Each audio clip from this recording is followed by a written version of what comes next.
On the cold morning of November 29, 1970, two hikers and a young girl stumbled upon a horrifying scene deep in the remote Isdalen Valley near Bergen, Norway.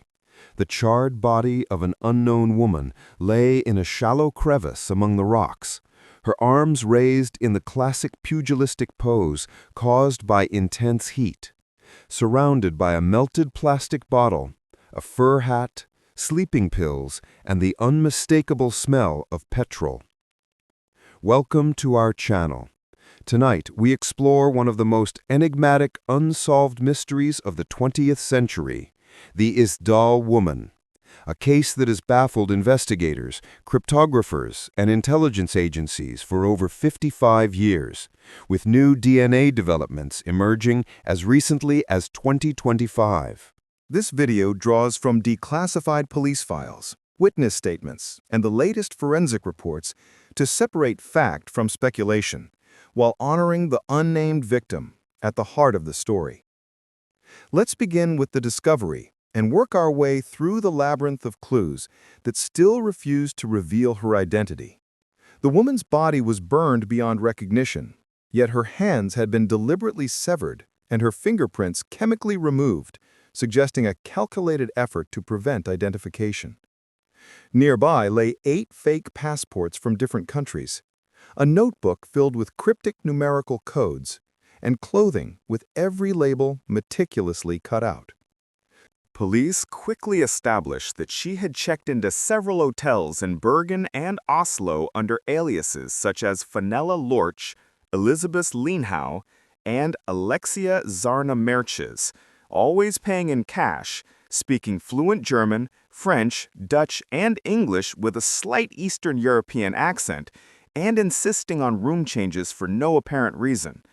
Witnesses described her as elegant, around 30 years old, with dark hair and a distinctive gap between her front teeth, often seen wearing wigs and heavy makeup that altered her appearance dramatically from one sighting to the next. The autopsy revealed high levels of phenobarbital sleeping pills in her system and gasoline used as an accelerant, leading the initial coroner to rule suicide.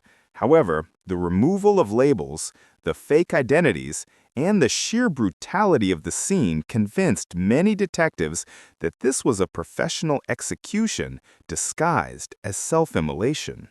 Let's examine the 3 leading theories that have dominated the investigation for decades, each grounded in physical evidence and eyewitness accounts rather than pure conjecture. The first and most persistent theory frames her as a Cold War spy, possibly working for Israeli Mossad or a Soviet bloc agency.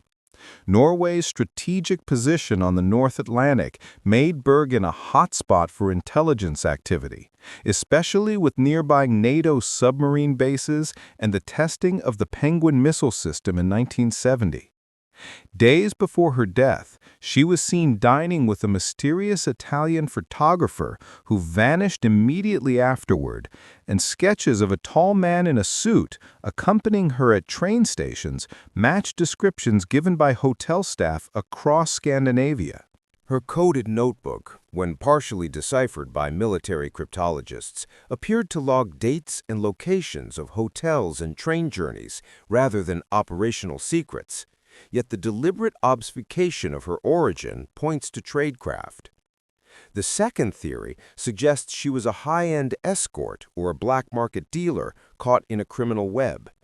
Traces of expensive perfume, multiple wigs, and large sums of cash align with someone moving in shadowy international circles, and the removal of dental records, 14 gold-capped teeth were later extracted and sent to Interpol, indicates a fear of exposure to organized crime rather than state security.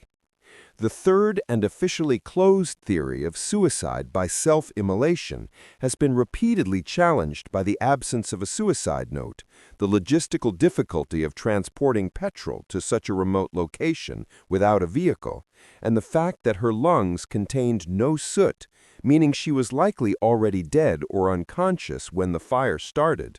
Fast forward through decades of dead ends. In 1970, her body was buried in a zinc coffin in Bergen under a simple headstone reading Ukjent Kvinne, unknown woman.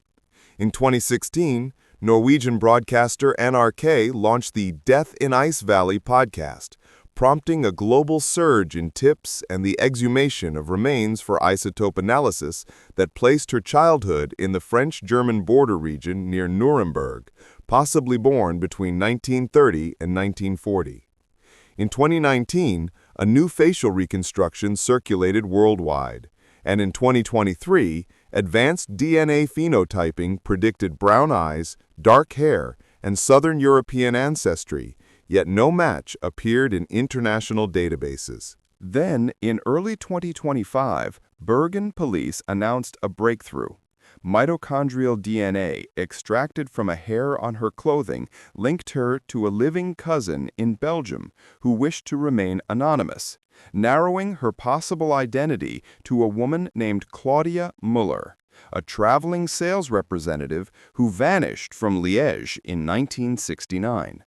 However, the family refused to confirm or provide further samples, citing fear of reprisal, and the case file remains open.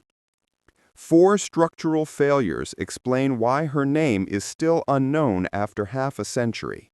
First, the original crime scene was contaminated by weather and curious onlookers before forensic protocols were fully enacted. Second, Norway's privacy laws prevented the release of dental X-rays to the public for decades.